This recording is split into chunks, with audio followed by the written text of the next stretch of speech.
He said it didn't mean anything. But that night, when his hand brushed against mine under the blanket, he held it like he'd been waiting forever. My heart knew the truth before he ever said a word. He loved me. He just couldn't say it out loud. Not with my brother sleeping 6 feet away. Welcome to my channel. Today's story is about the boy I was. Never supposed to love my brother's best friend. Let's begin. I never planned to fall for Camden Reed. He was the kind of guy who made everything look effortless, smirking through math class, catching passes on the football field like it was nothing. And he was always around, because he'd been my brother Beau's best friend since middle school. At first, that's all he was. Beau's loud, cocky, messy best friend who left Doritos on the couch and never knocked before walking in. But something changed last summer. It started quietly, like a shift I couldn't explain. He stopped seeing me as Beau's annoying little brother. He started looking at me, really looking. Like he'd suddenly noticed something he wasn't supposed to. I remember the exact moment it happened. It was July. We were up at Lake Crescent, just me, Beau, and Camden. My parents were away in Chicago, so we had the family cabin to ourselves. That night, Beau passed out early, headphones still in. Camden and I stayed up watching some old horror movie, though neither of us were really watching. The room glowed faintly blue from the TV. Then, between a fake jump scare and the hiss of another soda can, he said, "You're not like how I remember you." I blinked. "What do you mean?" He smiled, just barely. "You're older now, different, quieter in a good way. You don't try so hard anymore." I wanted to say something cool, but my heart was racing too fast. Because this was Camden, the guy who joked about everything, who dated cheerleaders like it was a sport. The guy who wasn't supposed to look at me like that. But that night, when our fingers touched under the blanket, he didn't pull away. He held my hand like it was the only thing keeping him grounded. Neither of us spoke. The room was silent except for the hum of the TV and Beau's light snoring. And in that silence I felt it. The spark, the truth, the connection we weren't supposed to have. For the first time, I wasn't invisible. The next morning, he acted like nothing had happened. No glance, no mention, nothing. I told myself I'd imagined it, that maybe I wanted it so badly I made it up. But 2 days later, he texted me. That night meant something. I stared at my phone for hours. I didn't reply. Not because I didn't want to, but because I didn't know how. This wasn't just anyone. This was Camden, my brother's best friend. Over the next few weeks, he'd text late at night. "I keep thinking about you. I can't stop replaying that moment. I don't know what this means. Neither did I. But I felt everything. And that terrified me. At school, he was still Camden, the confident football guy everyone liked. But when Beau wasn't looking, he'd glance at me like he was saying everything he couldn't out loud. And I started living for those stolen looks. Every time he came over, every time his fingers brushed mine while reaching for the remote, my heart spun out of control. I knew we were crossing a line we couldn't uncross, and I wasn't sure if I wanted to stop. Then the messages slowed. 1 day turned into 3, then silence. I told myself it was better that way. Maybe he realized it was a mistake. Maybe he regretted it. Maybe he was scared. But when I saw him again, sitting on the counter, laughing with Beau like nothing ever happened, my chest tightened. He looked at me mid-laugh. His smile faltered for a heartbeat, then vanished. "Hey man," he said, like we were strangers.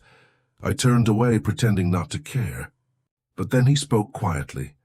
"Tanner, can we talk?" Beau had already walked into the garage. Camden motioned for me to follow him outside. The air was still. The sun was too bright. Everything looked normal, but nothing felt that way. He shoved his hands into his hoodie and said softly, "I've been thinking a lot about what happened." "About us?" I waited. "This is all messed up, man," he said finally. "Yeah," I whispered. "Because of my brother. Because of everything." He nodded. "You, me, him. People talk. My dad, he'd lose it if he knew I was even..." He stopped, took a shaky breath. If he knew I was even into guys, if he knew I was even into you. He looked up at me then, eyes raw and scared. But the thing is, I think about that night every single day. I've never felt anything like it before. And it scares the hell out of me. My throat tightened. I don't want to be your secret, Cam. He flinched. I'm not trying to make you one. Yeah, but that's what this is, I said quietly. We talk when no one's around. We touch when no one's looking. And the second my brother walks in, I disappear. He stepped closer. That's not true.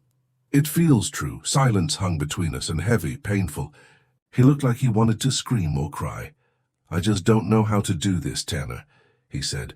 I don't know how to be this version of me in front of people. I've spent years pretending to be someone else. And you? He paused, voice breaking. You make it impossible to keep pretending.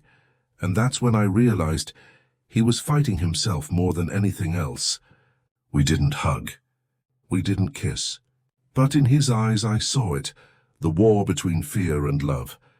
And maybe, just maybe, love was finally winning. A few days later, it was Beau's birthday. The house was packed. Music too loud, people everywhere, laughter echoing off the walls. I stayed on the edge of the crowd, drink in hand, half watching Camden laugh with the other football guys. He hadn't looked at me once all night. Not even once. Then it happened. Some girl, I think her name was Reagan, wrapped her arms around his neck and kissed him right there in the middle of the room. It felt like a punch to the stomach. He didn't kiss her back. But he didn't stop her either. He just let it happen. And I stood there like an idiot, clutching a plastic cup, pretending not to care while my chest fell apart. I left early. Didn't say goodbye. Around midnight, my phone buzzed. Camden, come outside. I looked out my window. He was parked across the street, headlights off. I didn't want to go, but of course I did. The car smelled like spearmint gum and sweat. He looked wrecked. I didn't kiss her back, he said. She just did it. It didn't mean anything. My voice was tight. Yeah, well, neither did we, right? His expression twisted. Tanner, don't do that. Why not? You've been pretending it didn't happen for weeks. He hit the steering wheel. Because I'm scared, okay? Scared of what this means. Scared of losing Beau, scared of losing everything. I went quiet, then finally said, You're scared of losing everything. But I've been scared of never having anything real at all. He didn't speak after that. Just stared straight ahead. But when I opened the door to leave, he reached out and grabbed my hand, swish, and didn't let go. There's only so long you can live in hiding before the walls start closing in. And for Camden and me, those walls were tightening with every passing day. After the party, something changed. He didn't kiss me again, but he stopped pretending. When he came over, he actually talked to me, asked about my day, really listened. He lingered in the kitchen when Beau wasn't around. His fingers brushed my shoulder when he walked past. He was still careful, but he wasn't invisible anymore. And for a little while, I let myself believe that maybe, just maybe, this could be real. Then one Saturday, everything started to unravel. Beau was in the garage working on his old Mustang. Camden and I were inside watching a game on mute. We sat close, not touching, but close enough that our knees brushed. Neither of us moved. We were laughing at something dumb, a pizza commercial, when Beau walked in to grab a water. He paused. His eyes went from me to Camden to the couch. What's so funny? He asked lightly, but his face didn't match his tone. Camden straightened. Just this ad. Some guy puts pineapple on steak. Beau smirked, grabbed his bottle and walked off. But before disappearing down the hall, he looked back. Just for a second.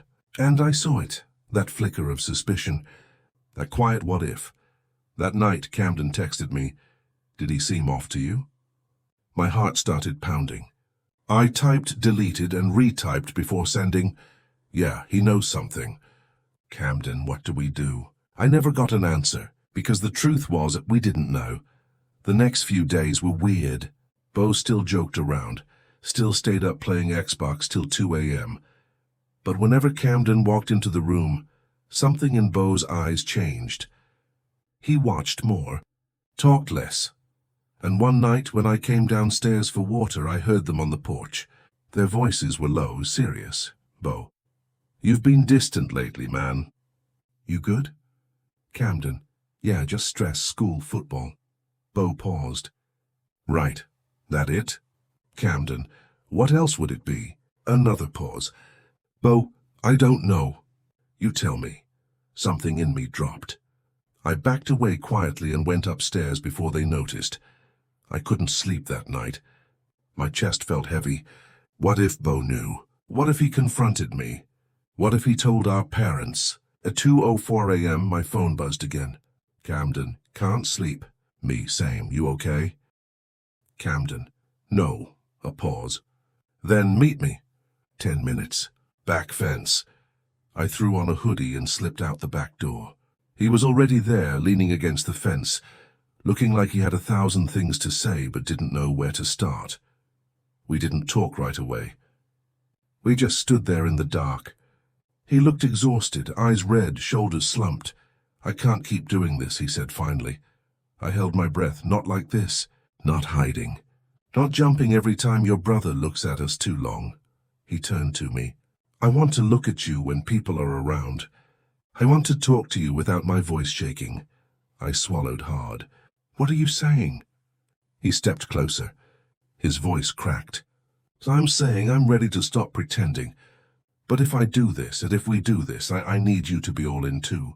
I nodded slowly. I already am. He let out a breath like he'd been holding it for weeks. Then finally, he kissed me, not in the dark, not under a blanket, but out there under the stars, with crickets chirping and the wind moving through the trees. And for that one perfect moment, it felt like the world belonged to us. But peace never lasts, not when secrets are waiting to break open. 2 days later, Beau found my sketchbook. I always kept it hidden, bottom drawer under a pile of clothes. But that morning I'd been drawing a quick sketch of Camden, just his face half finished, and I forgot to put it away. Beau found it while looking for a charger. I walked in and saw him holding it, staring at the page. His expression was unreadable. Is this Camden? He asked. My mouth went dry. I didn't answer. I didn't have to. He looked up, and I saw everything I'd been afraid of: hurt, confusion, betrayal. Are you with him? He asked quietly. I couldn't lie. Not anymore. I didn't say yes, but I didn't deny it either. The silence between us said enough. His voice wasn't loud.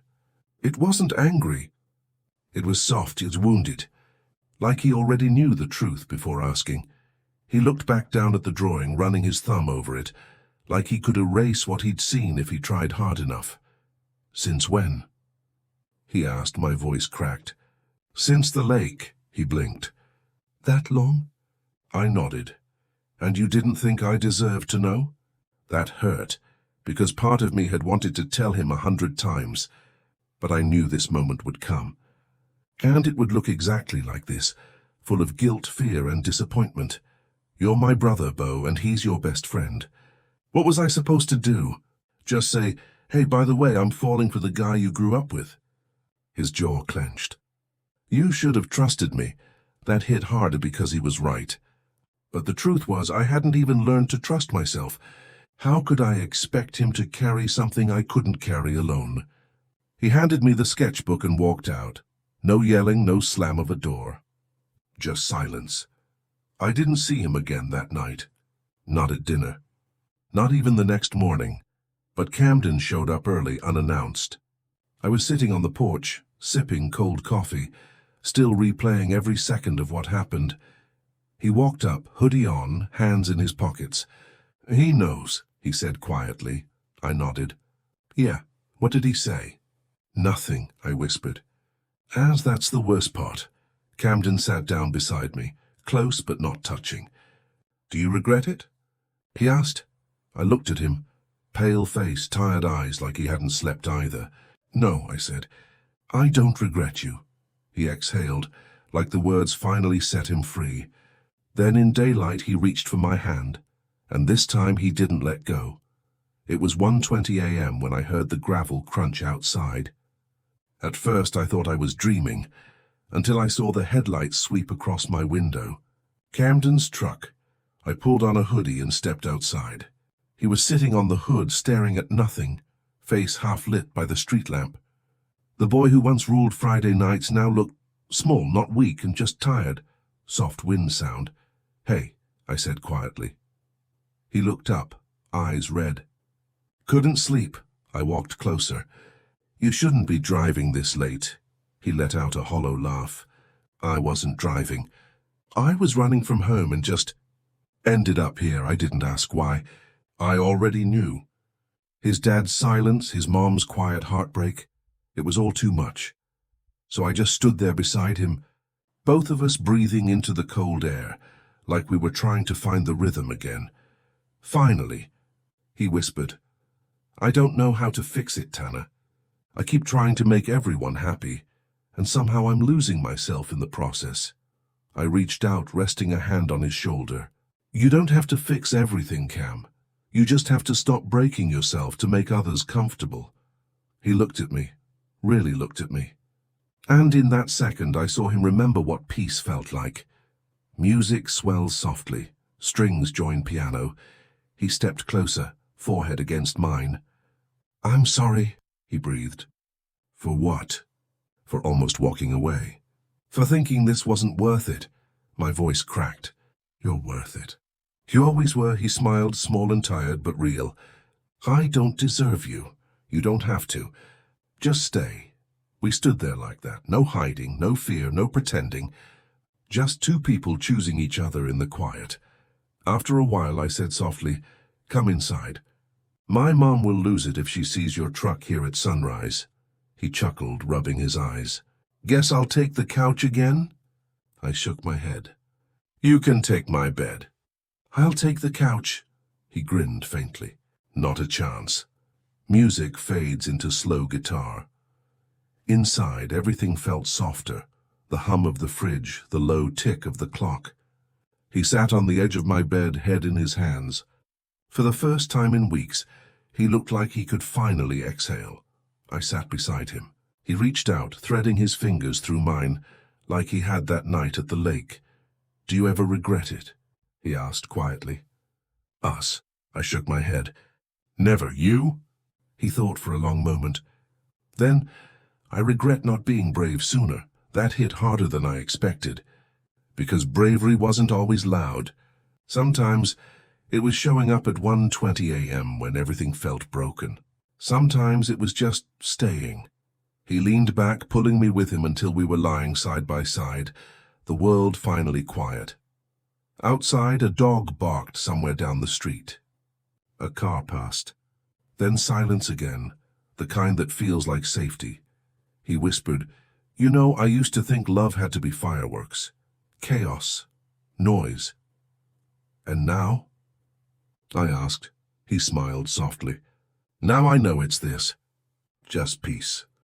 That night I realized something too. Peace isn't what you find when the world stops talking. It's what you choose to keep even when it doesn't. Camden stayed till morning. The sun rose slow through the blinds, painting gold across his face. And as I watched him breathe, calm and steady, I knew we'd both survived the storm. No secrets, no hiding, just love. He was soaked from the rain, hoodie dripping, standing there like he had nowhere else to go. His eyes were tired, the kind of tired that isn't from sleep but from fighting too long. I pulled him inside without a word, grabbed a towel and dried his hair. Then I wrapped him in a blanket and sat beside him on the couch. He kept staring at the floor, voice breaking. "Why is this so hard, Tanner? Why does it feel like I'm paying for something that should be good?" I didn't speak right away. The rain filled the silence between us. Then I whispered, "Because some people fear what they don't understand. But we're not here to make them comfortable. We're here to live." His eyes welled up. "I'm so tired of apologizing for who I am." I brushed my fingers against his cheek. "You don't owe anyone anything, Cam, not anymore." That night he fell asleep in my arms. And as I looked down at him, messy, quiet, fragile, I realized I'd never loved anyone like that before. Not just the good parts, but the parts they tried to hide, the broken corners, the weight they carried when no one else saw. Music softens, gentle acoustic guitar joins. Bo started coming around more than I expected. He'd bring food, crash on the couch for movie nights, sometimes even sit beside Camden like nothing had changed. One night I finally asked, "Why are you being so cool about this now?" He shrugged, sipping his drink. "Because I know who Camden is. I know he's not using you. I know he'd take a hit for you before he'd ever let you fall. And because I trust you both," he paused, smirking. "Also, it's hilarious watching the guy who used to flirt with anything in a skirt completely melt every time you walk into a room." I laughed. So did Cam, and for once it felt normal. Background fades into soft instrumental and warm tone. Graduation came fast.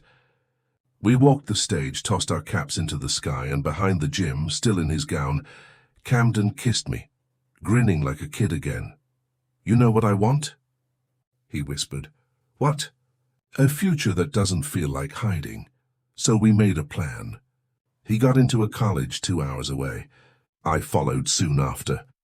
We didn't move in together right away, gave ourselves space to grow, to breathe, but we stayed close. Weekends, coffee runs, slow Sunday mornings in his dorm bed. No alarms, no pretending, soft humming of morning birds, sunlight tone. We both kept sketchbooks. Mine was full of him. Half-drawn smiles, sleepy eyes, freckled shoulders. His was full of words. Camden had never written before, but now he did. Messy letters, late-night thoughts, moments he didn't want to forget. One entry read, "He fell asleep on my chest tonight." I could feel his breath slow. I used to think love was loud and wild, but now I know sometimes it's just quiet, safe, like the world finally stopped spinning. I cried when I read that one. Soft piano returns. One summer night, we went back to the lake, the place where it all began. We lay on the dock, staring up at the stars. The water lapped gently beneath us. Same sky. Different hearts. Cam turned to me. "Do you ever wish we could go back?" I thought about it. The fear, the pain, the almost. Then I shook my head. "No, because back then we were pretending. Now we're real," he smiled softly. "I like real." And in that moment, his hand in mine, the summer air around us, stars above and peace finally inside, I knew he was never just my brother's best friend. He was my first love, my safe place, my choice, and I'd choose him again every time. I didn't plan to fall for him, but I'd do it again in every lifetime. Music swells gently, fades into calm silence. If you made it this far, thank you. Your being here means everything. If you believe in real stories, in love that doesn't need permission, subscribe. Share and keep your light alive. Love. Tanner. That night, as the stars shimmered above the lake, I realized something. Love doesn't always come crashing in like thunder. Sometimes it's quiet. Sometimes it just stays. Camden's fingers brushed against mine, and for a moment the whole world slowed down. The wind, the water, the heartbeat between us, everything felt still, like time was giving us permission to just be. We didn't talk about forever. We didn't need to, because in that moment, forever felt like now, and now was enough. The truth is, I didn't plan to fall for him, but I did, completely, endlessly, and without regret. And if life ever gave me the choice to live it all again, I'd still find him. I'd still choose him. Every single time music swells, soft strings join, because love isn't about who you're allowed to hold. It's about who feels like home when the world stops making sense. And right there, under the same stars where it all began, I finally knew. He wasn't just my brother's best friend. He was my beginning, my peace. My home. Music fades into quiet, sound of lake water, soft breeze. If you made it this far, thank you for listening, for feeling, for believing that love, in all its forms, deserves to be seen. Don't forget to subscribe, share, and keep your light alive. Because the world always needs a little more real love. Tanner.